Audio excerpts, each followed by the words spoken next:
Senhor Deus Todo-Poderoso, vamos dar início aos nossos estudos a respeito do Evangelho de Jesus, para que o pedimos a assistência e a proteção dos vossos bondosos mensageiros e do nosso anjo da guarda, a fim de que nos esclareçam a inteligência e nos dê o discernimento necessário a nós, os encarnados, e aos nossos irmãos desencarnados, que aqui vieram com a permissão do Pai, para bem compreendermos o que vamos estudar. Rogamos a Jesus, o nosso mestre e guia, seja conosco e presida a nossa reunião. Em teu nome, Senhor, do seu bendito Filho Jesus, da nossa Mãe Maria, de Ismael e da irmã veneranda protetora desta casa, damos por aberto a reunião de estudos desta noite. Assim seja. Amém. O mundo e o mal.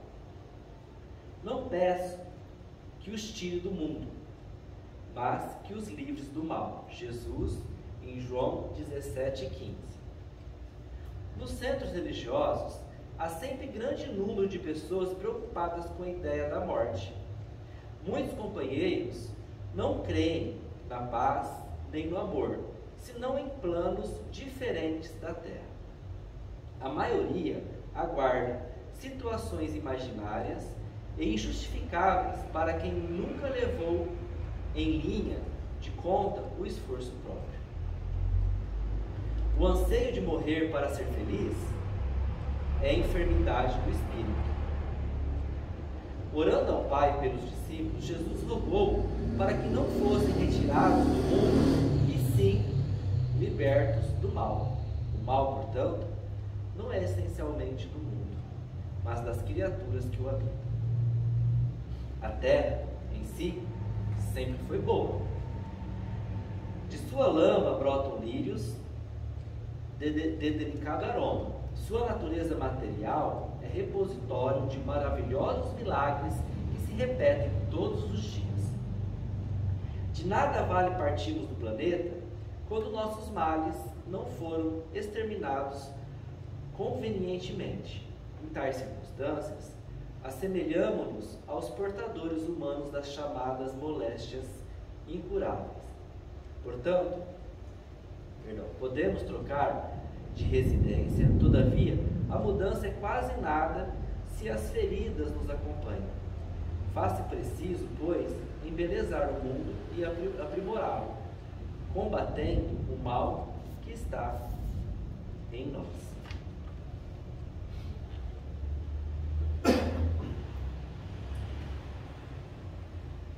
Pai nosso que estais nos céus, santificado seja o vosso nome, Senhor.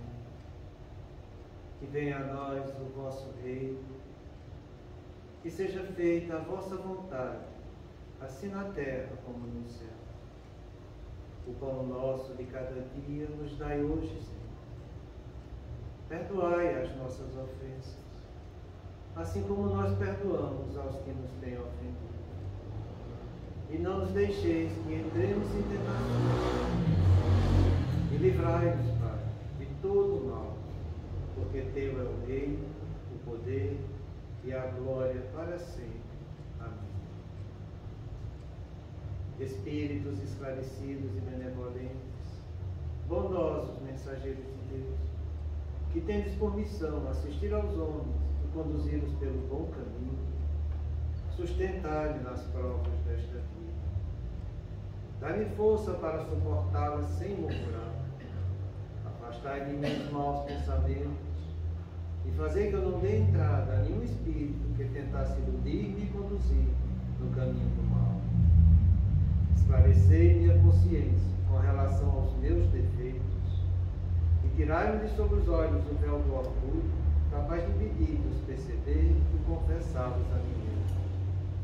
A ti, sobretudo, bondoso anjo da guarda, que mais particularmente velais por mim, e a todos vós, espíritos protetores, que por mim vos interessais, fazei que me torne digno da vossa proteção. Conheceis as minhas necessidades, que elas sejam atendidas segundo a vontade de Deus. Que a paz que irradia do coração de Jesus e que abrange toda a terra, possa ser assimilada por todos os corações aqui presentes tanto encarnados quanto os desencarnados, para que de posse dessa paz possamos compreender as leis que regem o mundo espiritual e ter a sabedoria de praticá-las em nossa vida diária. E em nome do nosso Mestre amado Jesus, da equipe espiritual desta casa, dos nossos anjos guardiões e espíritos protetores, solicitamos que a água aqui exposta seja fluidificada em nosso benefício. Que assim seja, damos graças a Deus.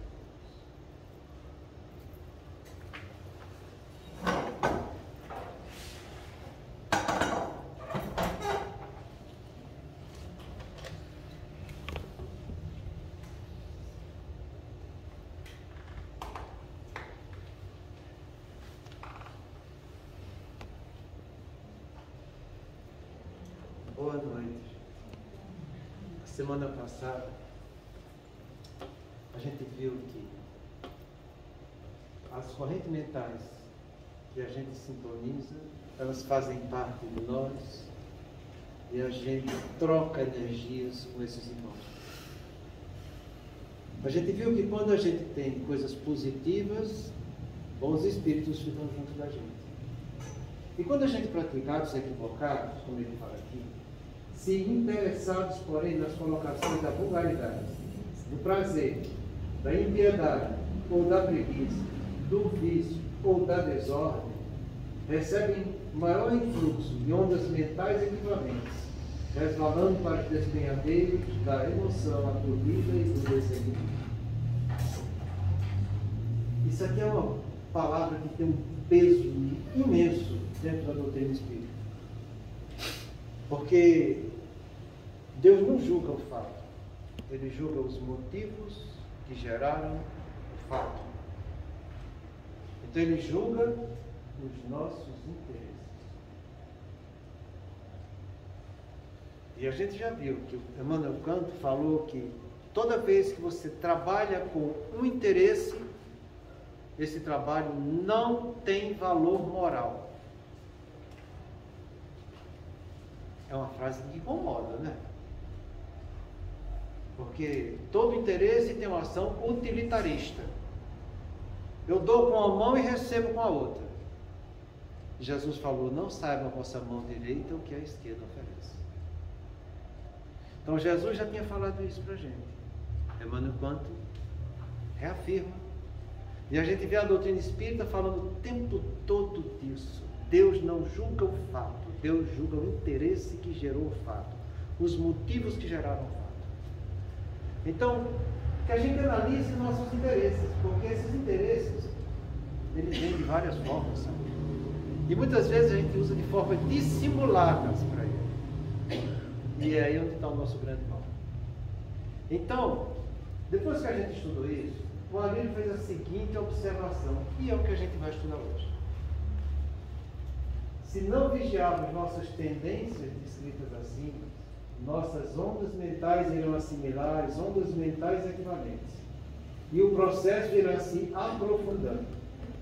A mais comum delas no movimento espírita é a preguiça de realizar as ações que sabem e precisam realizar. Então, tudo aquilo que eu faço em mim, e eu faço porque eu gosto, e eu insisto em continuar fazendo para que meu gosto seja cada vez mais satisfeito, isso que a gente chama de tendência. A tendência é um comportamento automático que eu tenho diante dos meus instintos e dos meus hábitos. Instintos são coisas que eu trago do berço. Segundo Freud, são cargas genéticas. A gente sabe que faz parte da nossa vivência espiritual nas encarnações anteriores. Hábitos são aqueles costumes repetitivos que eu estou fazendo hoje. O hábito diz respeito à vida presente. O instinto diz respeito ao que eu conquistei para mim das vidas passadas. Então, as nossas tendências vão mostrar quem nós somos. Tem uma pergunta no Livro dos Espíritos que Kardec faz. Analisando as provas e expiações, a gente pode tirar a conclusão do que a pessoa fez nas encarnações anteriores? E ele faz até que pode. mas não é um bom caminho seguir por aí. Analisar primeiro as suas tendências, que você vai saber com uma precisão muito maior o que foi que você fez nas encarnações anteriores. Então essa palavra ela é muito importante, porque as tendências, que são comportamentos instintivos que eu tenho, ela reflete os meus interesses. E interesses que são muitas vezes subconscientes, quando ele vem através do instinto, que é de vidas passadas. Interesses que diz respeito aos hábitos que eu estou montando na vida presente. Fazendo as coisas que eu gosto, para que eu tenha cada vez mais prazer. Então, que a gente analise a coisa com calma. Por quê? Porque dos nossos interesses, como ele fala aqui, eu vou, pelas minhas tendências, atrair ondas mentais equivalentes. Entenda que a gente nunca vai estar só. A gente sempre está acompanhado. Por mais que você se veja só, do ponto de vista material, do ponto de vista espiritual, existe uma legião do seu lado. É igual aquela passagem na Bíblia que Jesus chega para o moço que está obsidiado e pergunta: quem sois? E ele diz: sou uma legião. Porque junto com ele tem uma imensidade de espíritos que têm os mesmos interesses, as mesmas tendências, para ter os mesmos gostos. A gente precisa ter essa visão espiritual.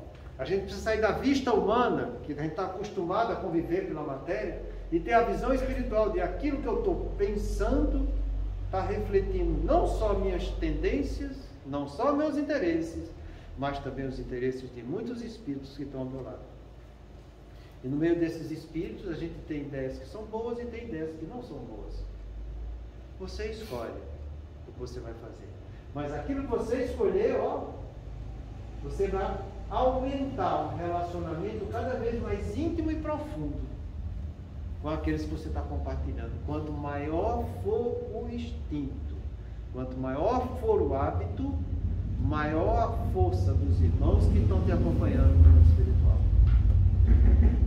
Então que a gente analise com muita prudência isso que a gente vai ver hoje, porque ele faz uma advertência imensa, que é a mais comum de todas elas, das tendências negativas que a gente tem, é a preguiça no movimento espírita.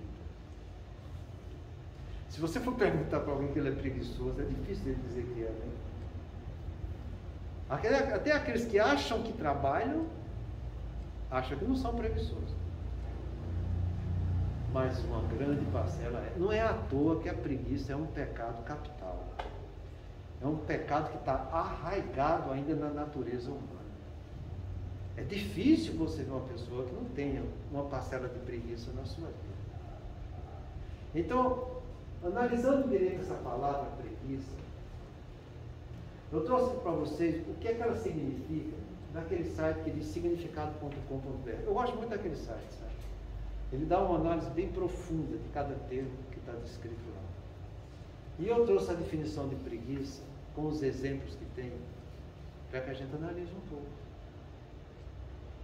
Porque isso que ele diz aqui é uma verdade. E uma verdade muito dolorosa. Ele diz o seguinte lá: preguiça é uma característica ou atitude que demonstra pouca disposição para o trabalho ou aversão para o trabalho. Entenda que trabalho a gente tem que interpretar do ponto de vista espiritual. Trabalho é tudo aquilo que é útil e que traz benefício. Se você não está fazendo coisas que tenham utilidade e benefícios reais para você, você não está trabalhando. Você está sendo negligente. E a coisa começa a ficar complicada aí. Porque quantas horas nas nossas vidas a gente não está fazendo coisas que têm utilidade, que vai trazer benefício para a gente. Quando a gente fala essa palavra trabalho, a gente tem que entender que ela é uma lei natural. É uma lei de Deus. Quando Jesus fala, o Pai trabalha todo dia, eu trabalho também, ele sacramentou essa lei. A pessoa que está fazendo algo equivocado, que não traz utilidade ou que vai prejudicar alguém, ele está sendo delinquente diante da vida. Porque a lei natural nossa é que a gente trabalhe e que faça só isso. Que a gente vá atrás do que é útil e que traz benefício. Então, muitos de nós estamos sendo negligentes.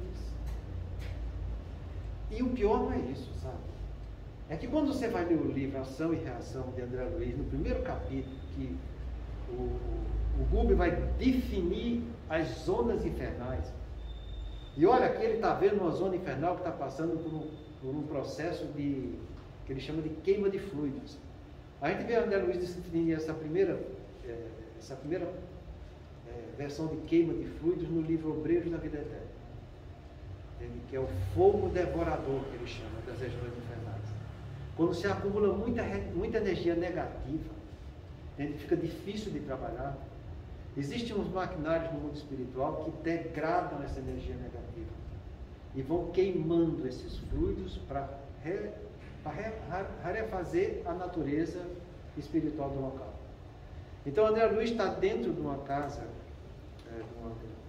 de trabalho, e ele vê, através do vidro, esse fogo devorador passando e ele falando a situação dos espíritos que estão ali dentro. E o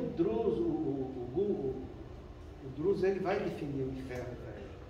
E ele fala, aqui nessas regiões imensas de maldade, existem os grandes perturbadores que acham que reinam aqui dentro.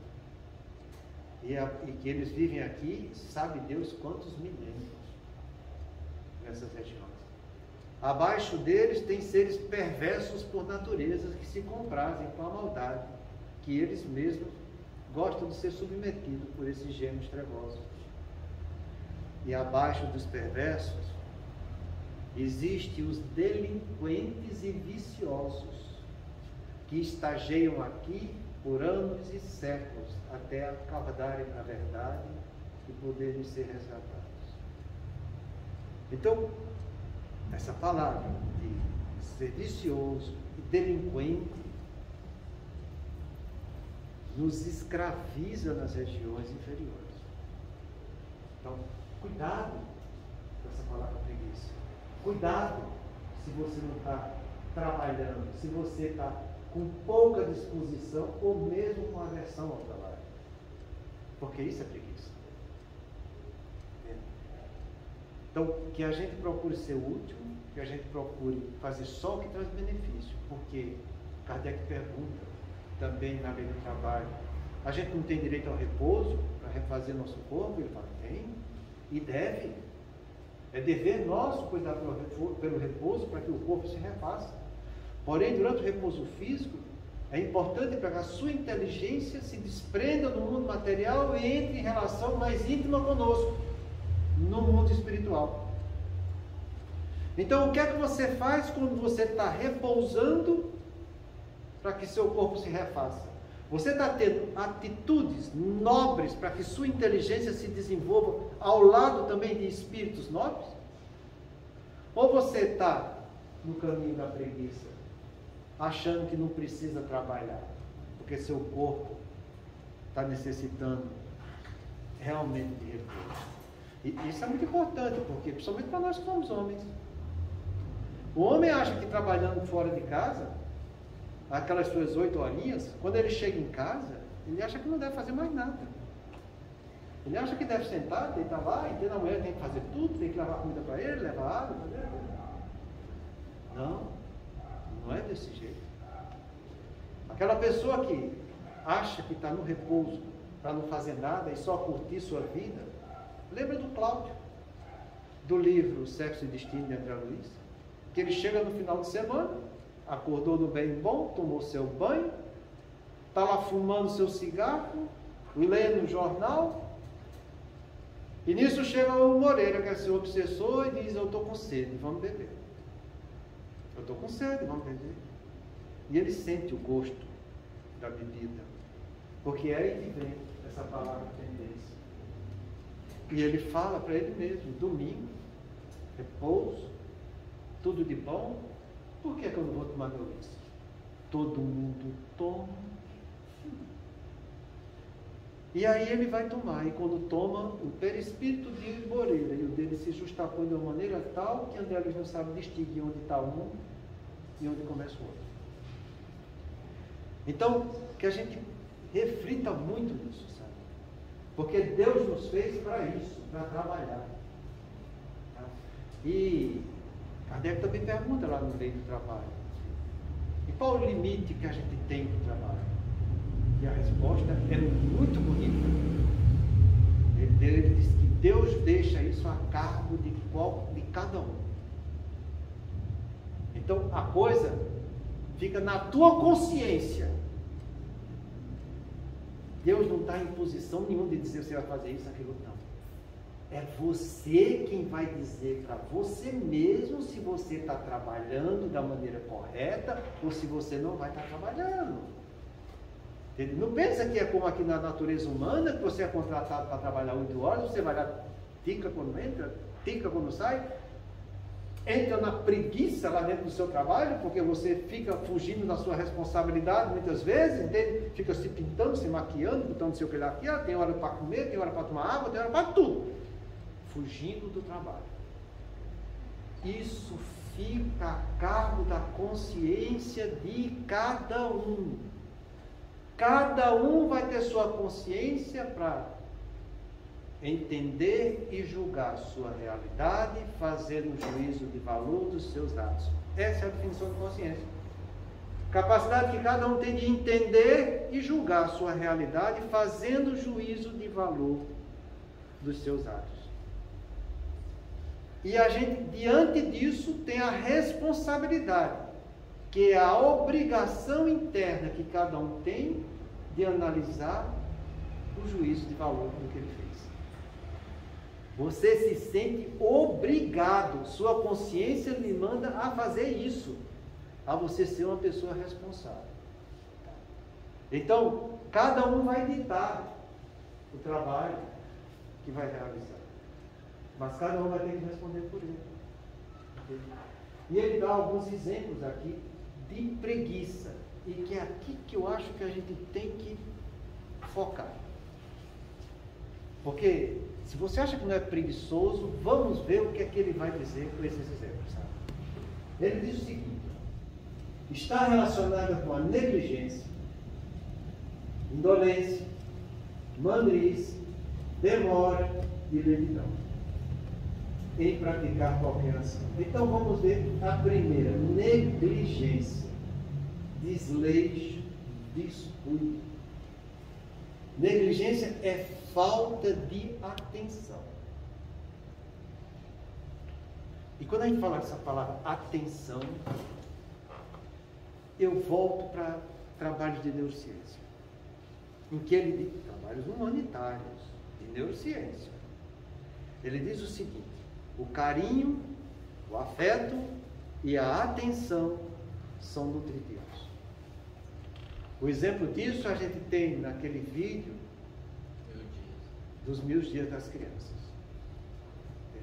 Você conquista seu filho, que está sendo gerado por você na sua barriga, e até 2 anos de idade. É a fase que você conquista seu filho para ele ter você um modelo e guia. Quando você dá carinho, afeto e atenção. Quando eu não estou dando atenção, eu sou uma pessoa negligente. Se eu não dou atenção, como é que eu posso dar afeto? Como é que eu posso dar carinho? Tudo nasce da atenção, de eu me dedicar para aquilo. Quando eu dedico, é que eu estou demonstrando meu afeto com o carinho do movimento que eu estou praticando para aquela criatura. Quando você diz que precisa trabalhar e seu filho precisa ficar na creche com 4 anos, ou precisa ficar com vô ou com vó, que virou moda, né? Virou moda. Não é o avô nem a avó que parem, mas são eles que cuidam. Uma boa parte das crianças aqui na Terra. Então você está fugindo da atenção que você deve dar para o seu filho, para que ele tenha em você um modelo e guia. Vê o peso disso, porque se você transfere isso para avô e para o vô, que já estão se despedindo, porque a maioria deles estão com o bilhete na mão para partir para o outro lado, quando acontece isso, a criança vai perder a referência, que já não é boa. Porque vô e vó nunca vão educar como educar o filho e filha. Nunca. São sentimentos diferentes, são emoções diferentes. A função é diferente. Não quero substituir uma coisa da outra. É diferente quando a mãe e o pai morrem, que os outros vão assumir. Agora que você não morreu, você está vivo, a função é sua, e você, em vez de trabalhar em benefício do filho que Deus te deu, você abdica disso e passa para o outro essa responsabilidade. É preguiça. É preguiça. Pode ser legal diante da lei dos homens. É ilegal diante da lei de Deus. É imoral. É por isso que quando você chega no livro Os Mensageiros, que André Luiz está conversando com o Vicente, a respeito dos médicos falidos, que existem galpões imensos para os médicos lá, e ele diz lá, e André Luiz se assusta com aquilo, ele diz, mas aqui também existem galpões imensos, onde as mães reaprendem a função da maternidade, onde os pais aprendem o dever do que é a paternidade, onde os administradores aprendem a sair do caminho da mordomia, onde os operários reaprendem o dever de cumprir com suas funções. Então, são 4 exemplos que ele dá fora dela, em que abrange os que mandam, os que são subalternos, os pais e as mães. Tudo reaprendendo, porque ninguém praticou o que devia na terra. Então, isso é falta de atenção, isso é descuido, é desleixo, isso é negligência.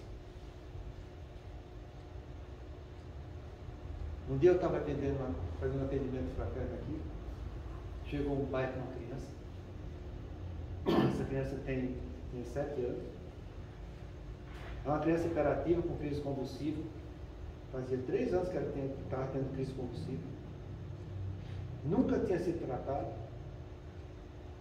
Tinha outro filho que estava com 15 anos, que há 4 anos tinha quadro depressivo, nunca tinha sido tratado.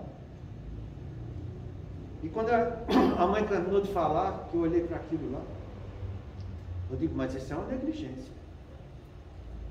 E ele disse, o que é isso, doutor? Isso é um desleixo. Ele não gostou. Não, você acha que ele ia gostar? É lógico que não, sabe? Porque as pessoas vivem no auto-engano. Eles ficam arrumando desculpas para as suas negligências. Eu faço isso porque eu preciso fazer aquilo, eu tenho que trabalhar, eu tenho que fazer não sei o quê. Porque eles vivem só olhando para o seu egoísmo. Na verdade, a criancinha fica lá, não é porque o pai está trabalhando, porque ele quer dar coisa melhor para o seu filho. Porque a coisa melhor que ele podia dar para o seu filho era carinho, afeto e atenção, e ele não está dando. Isso é trabalho de neurociência que é tão importante hoje em dia, que nos países mais evoluídos, entendeu? A licença paternidade e maternidade está chegando a 2 anos. Por quê? A mãe é obrigada a licença maternidade até 1 ano, que é quando ela amamenta. O homem não tem peito para dar leite para o filho, mas a mulher tem. Então a mulher tem que ficar no 1º ano. A Igreja Católica trabalha com isso. Tem mais a que trabalhar. Inclusive a gente está pressionando agora o próprio Congresso para a licença maternidade chegar a 1 ano. Mas está dando uma dificuldade tremenda. Porque as pessoas que mandam e que usurpam os outros não querem que aconteça isso. E se você for ver direitinho, as pessoas também têm a sua maldade em querer usar disso Não para beneficiar seus filhos, para fazer outras coisas, fazer bingo, ganhar por fora. Então a verdade é essa. Por quê? São pessoas descuidadas, desleixadas, são as pessoas que não têm dedicação para aquilo que Deus deu para ele. Imagina, se ele não respeita o que Deus deu para ele, ele vai respeitar o quê? Porque lá no fundo, no íntimo, o espírito imortal, onde está gravada a lei de Deus, sabe que ele deve fazer certo. Mas ele não faz. Por quê? Porque ele dá mais valor para o gosto dele, dá mais valor para as suas tendências, do que para a responsabilidade que a consciência dele mostra que deve ter. Ninguém consegue fugir da sua consciência nem da responsabilidade. Ninguém. A nossa consciência, ela é incorruptível porque é lá que estão as leis de Deus naturais que eu preciso desenvolver. Imagina se alguém pode corromper Deus com suas leis. Não pode. A pessoa que não é negligente, ela tem disciplina. Ela vai fazer o que é certo, porque é certo fazer o que é certo. Ela não vai atrás de atitude utilitarista. Ela cumpre o dever pelo dever. E não cumprir o dever para tentar se dar bem. É por isso que o Emmanuel Kant fala isso. Só existe valor moral quando a pessoa faz o que é certo pelo que é certo. E não para se dar bem amanhã. Toda vez que eu faço o que é certo para me dar bem amanhã, eu estou fazendo uma troca. Eu estou dando com uma mão para receber com a outra. E quando você cumpre dever, não, você dá, porque a obrigação é o dever. Não é você se dar bem. Então a gente está insistindo nessa palavra negligência, porque é um ato de preguiça. O espírito imortal está sendo preguiçoso. Ele está se omitindo diante das coisas. Porque ele dá muito mais atenção ao seu gosto, aos seus prazeres, que é onde está o hábito e os instintos, do que cumprir com o dever. Todo ato, todo instinto, ele tem um gatilho, uma tendência, um comportamento e uma recompensa, que é o prazer. O gatilho é o desejo, o comportamento é a tendência e a recompensa é o gosto que eu sinto pela realização do desejo. A pessoa que bebe é desse jeito. Ele tem um desejo de beber. Ele vai com aquele comportamento automático botar lá a lapada dele para beber. E quando ele bebe, que sente o gosto, ele tem a recompensa, que é o prazer que ele está sentindo. E assim vale para tudo. Quem come um bolo de chocolate é a mesma coisa. Quem gosta de falar mal dos outros é a mesma coisa. Quem gosta de não cumprir com as suas disciplinas é a mesma coisa. Se comprazem com a preguiça. Então, cuidado com essa palavra. Eu dou graças a Deus a profissão que eu tenho, porque uma das primeiras coisas que a gente aprende quando entra na faculdade é que você vai responder criminalmente por 3 coisas: negligência, imprudência e imperícia. Então você fica o tempo todo sendo treinado nesse sentido, para que você não seja negligente diante dos outros. Eu vou dar um exemplo para você do que é negligência do ponto de vista médico e espiritual. Nesse mesmo livro de André Luiz, Os Mensageiros, que ele falou desses 4 grandes galpões de reestruturação da maternidade, da paternidade, dos administradores e dos operários, ele fala que, o Vicente fala para ele, que quando ele estava na Terra, ele conheceu 2 cirurgiões muito bons, muito capacitados, que operavam com uma precisão imensa. Porém, muitas vezes durante as cirurgias, eles ficavam discutindo negócios financeiros. E numa dessas cirurgias, alguns pacientes chegaram a falecer. E desses que faleceram, 2 acharam que morreram por negligência dele durante o ato cirúrgico. E até então, ele estava nas regiões trevosas, sendo mantido por esses 2 obsessores, pela negligência diante do dever a cumprir na cirurgia. E André Luiz pergunta, mas eles foram culpados da morte? Não. Não foram culpados, não tiveram culpa nenhuma da morte. A morte iria acontecer de todo jeito. Ele fala, mas por que então, se ele não tinha culpa diante da morte, dos dois que estavam obsidiando, por que é que eles estão presos lá com eles até hoje? Porque a culpa está na consciência deles que foram negligentes. Então, entenda isso, gente. Você pode estar fazendo tudo que é certo, tudo bonitinho, mas se a tua intenção não está na prática do dever pelo dever, e você acontecer algo desagradável, e o outro perceber que você estava sendo negligente, a tua consciência vai te culpar pelo ato equivocado que você fez, e você pode ficar preso a esses irmãos. Entende essa coisa quando a gente fala que a consciência da gente ela é incorruptível? Entende quando a gente fala que a nossa consciência nos chama a responsabilidade de analisar os nossos atos? Então, quando você vai fazer uma coisa, isso eu sempre falo com meus filhos, foram criados, senta e faz aquela coisa. Esquece o resto. É porque minha mulher não está aqui hoje. Mas até hoje ela briga comigo. Porque às vezes eu chego para fazer refeição, ela fala 10 mil uma coisa de uma vez só. Você não vai falar nada? O que é que eu vou falar? Eu tenho que pensar em cada coisa a seu momento. Eu falo, deixa eu pensar. Ah, não, se eu quero. É a maneira que a gente foi educado. A pessoa tem que ser disciplinada. Ela tem que aprender a fazer cada coisa a seu momento. Do ponto de vista de neurociência, ninguém consegue fazer duas coisas ao mesmo tempo. Ninguém. Quando você está fazendo duas coisas ao mesmo tempo, quando você está fazendo uma, você desligou daquela outra. Aí você vai desligar dessa para fazer a outra. Aí você desliga daquela para fazer aquela outra. Então, você pode achar que está fazendo, mas você está fazendo duas coisas separadas e incompletas. Porque você perde o segmento de encadeamento das ideias. Então você faz 10 coisas uma vez só, faz 10 coisas mal feitas. E quanto mais coisas você tiver, mais mal feita vai ser. Entende como que é? Então aprenda a ter atenção e se dedicar a tudo que você for fazer. Porque a vida da gente é desse jeito, a gente tem que saber priorizar. Vou fazer isso, depois isso, depois isso, depois isso. Ponto.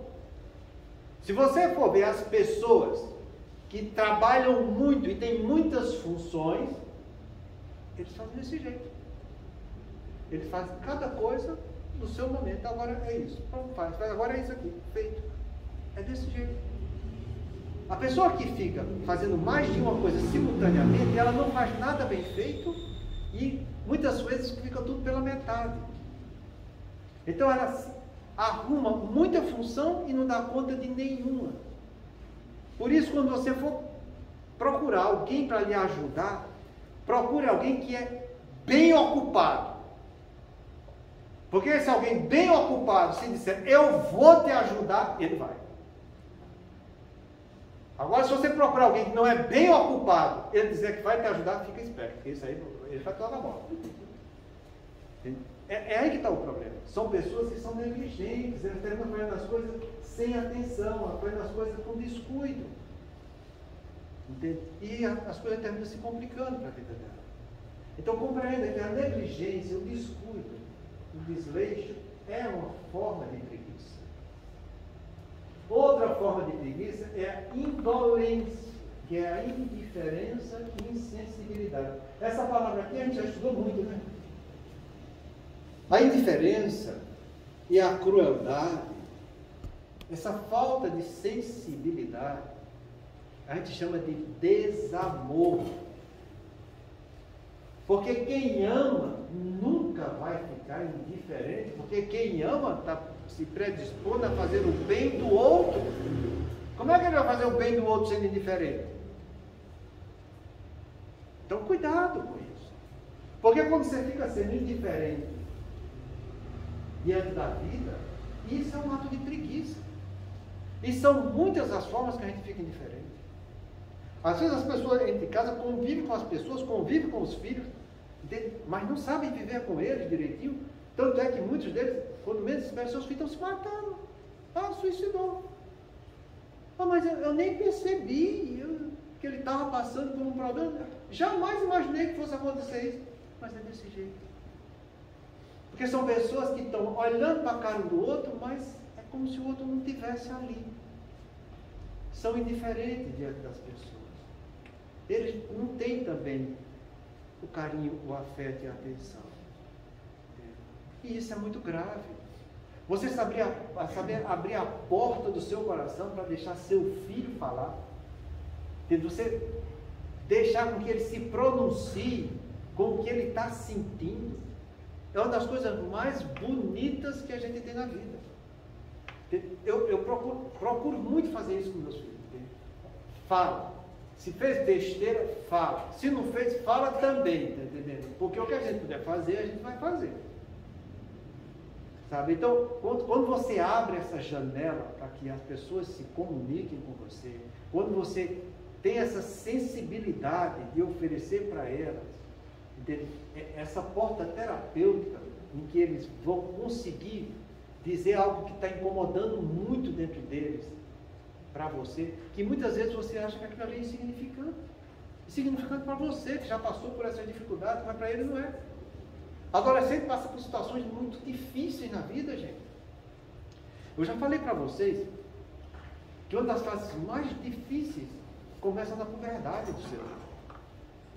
É na puberdade do ser humano, quando está surgindo os caracteres sexuais secundários, que vai vir a lembrança afetiva da última encarnação. Ele não tem a lembrança cognitiva de quem foi ele, mas ele tem a lembrança do que ele sente com aquilo que ele foi. Então, quando ele começa a sentir que está num corpo diferente do corpo que ele teve na última encarnação, quando ele começa a olhar para ele e dizer, puxa, eu não tinha esses olhos, eu não tinha esse corpo, entendeu? Eu não era desse jeito. Então ele começa a ter situações conflitantes de dizer, eu não gosto do meu corpo desse jeito. E quando ele fala que não gosta do corpo daquele jeito, é porque ele está sentindo a lembrança afetiva do corpo anterior que ele tinha. E que proporcionou para ele muitas coisas boas e também coisas desagradáveis. Mas ele sente a falta daquilo. É por isso que é muito conflitante, porque é essas lembranças afetivas que o adolescente tem que ter alguém para ele dizer o que está sentindo. E você tem que saber escutar, para que ele jogue tudo fora, para que ele entenda que ele está numa situação diferente agora nessa encarnação. Entende? E você vai mostrar as qualidades boas que ele tem também. Entende? Então, quando você faz isso, você tem que saber deixar com que ele fale para você. Você não pode ser insensível à situação do teu filho. Você não pode ser indiferente, você não pode agir com desamor desse jeito. A gente tem que querer o bem dos nossos filhos. E para eu querer o bem, eu tenho que saber como que eu vou levar o bem para ele, qual a necessidade que ele está tendo. Toda vez que eu estou praticando isso aqui, a indolência, é desamor, entende? É crueldade do que eu estou fazendo. E eu vou ter que pagar por isso. Porque quando eu vim para a Terra, eu sabia que os laços afetivos não iam ter. Essas são coisas que são prioritárias no plano existencial de cada um de nós. A gente sabe que vai ter casamentos. E a gente sente isso. A gente sente os filhos que a gente vai ter. A gente sabe que precisa se dedicar para eles, para que a gente consiga colocar eles no caminho do bem. Porque é isso que está na paternidade, que está escrito lá no Livro dos Espíritos. Funções da paternidade. É função do pai e da mãe colocar o filho no caminho do bem. Do bem para ele, com as necessidades dele, e não com as suas necessidades, e não do bem para você. O bem para você é uma coisa, o bem para ele é outra. Cada um está passando por suas provas e expiações. E eu, como sou pai, eu tenho que ajudar meus filhos a vencer as provas e expiações deles. Entende que ele é ele, que eu sou eu? Cada um tem sua individualidade.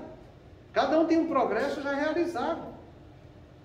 Cada um tem uma estrada para percorrer.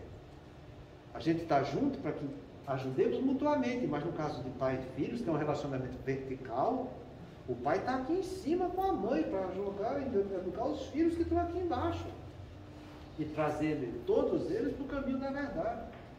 Então é muito importante a função da paternidade. E é muito vulgar o que o ser humano está fazendo hoje, com essa capacidade que ele tem de gerar filhos. E quando a gente fala vulgar,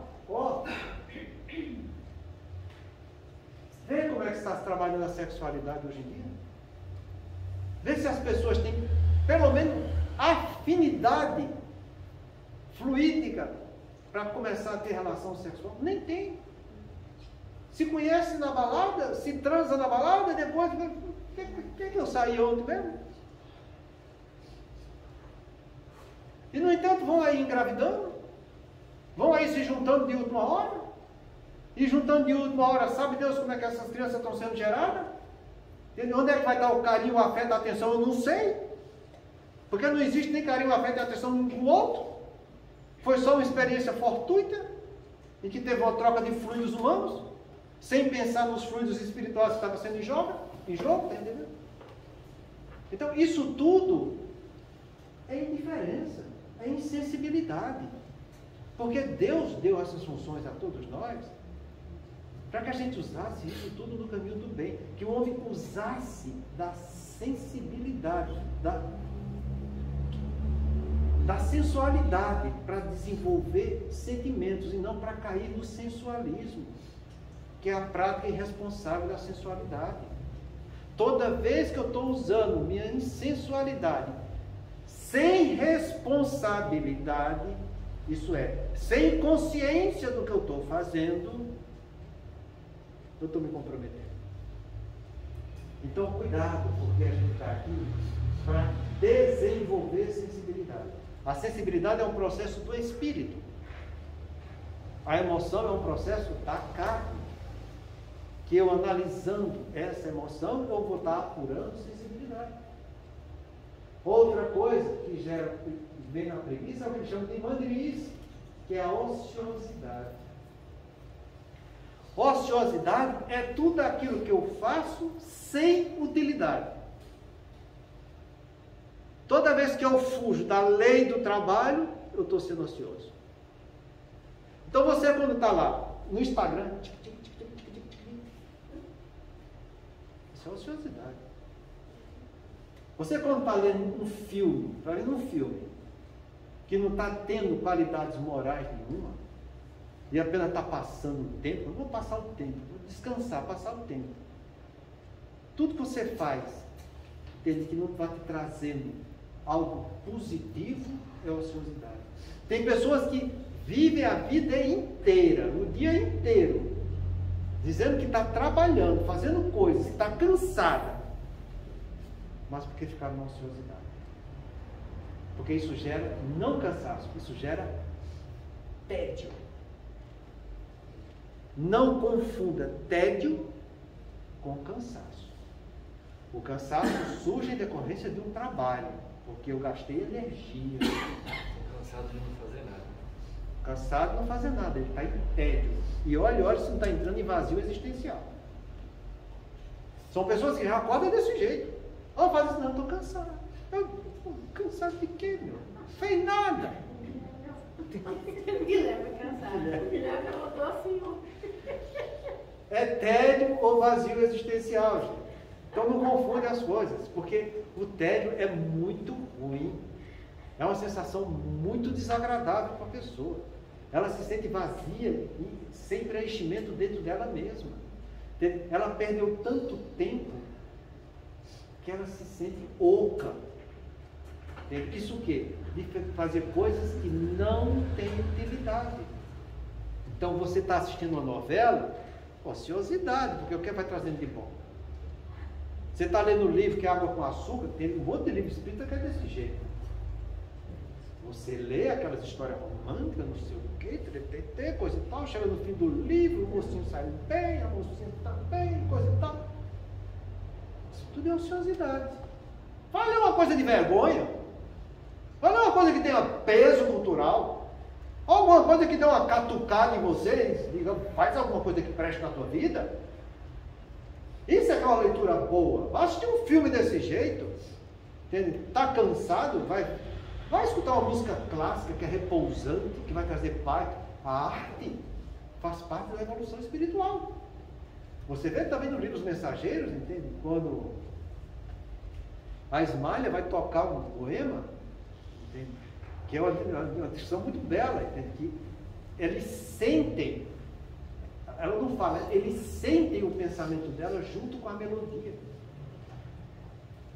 É isso que é importante. Então vai desenvolver essa sensibilidade. Eu gosto de rock, pauleiro. Não. Vai atrás de uma coisa melhor. Procura desenvolver coisas boas. Sai da coisa negativa, tá entendendo? Sai desse ócio, entende? Vai fazer alguma coisa que preste na sua vida. Porque é assim que você vai se tornar uma pessoa melhor. Caso contrário, paciência. Vai sofrer.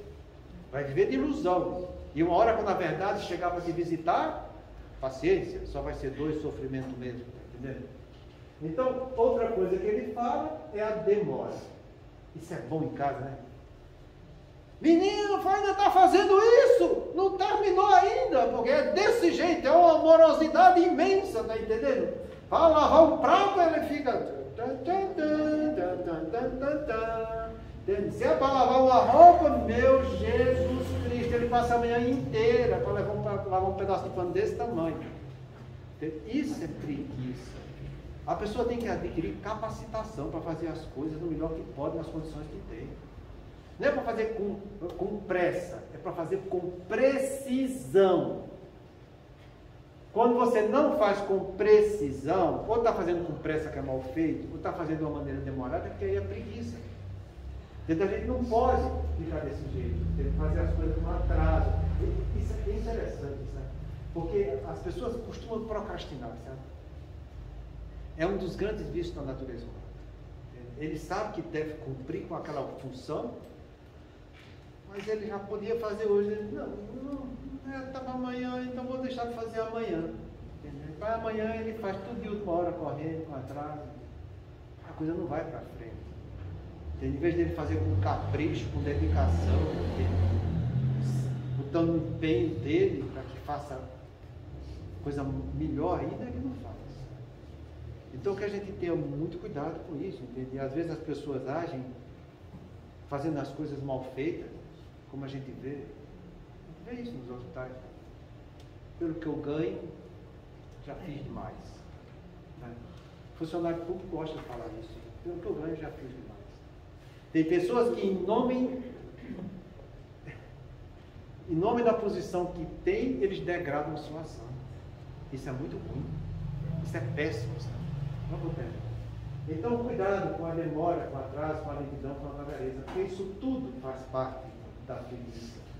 E ele conclui assim: a preguiça se revela através da morosidade ou da falta em cumprir algum trabalho, seja ele físico ou mental. Apesar de não ser considerada uma doença, a preguiça ou falta de atividade pode ser um sintoma característico de algumas patologias. Uma pessoa que gosta de se levantar tarde ou gosta de ficar na cama pode ser considerada preguiçosa. Pegou todo mundo lá.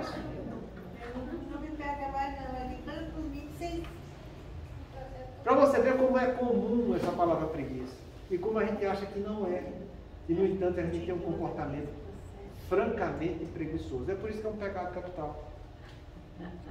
Entende? Então, que a gente tenha muito cuidado com isso. A gente terminou esse DVD. A semana que vem a gente vai passar um vídeo longo do Alírio, para que a gente faça mais um estudo bem planejado e aprofundado das palavras que ele vai dizer para a gente. Muita paz a todos.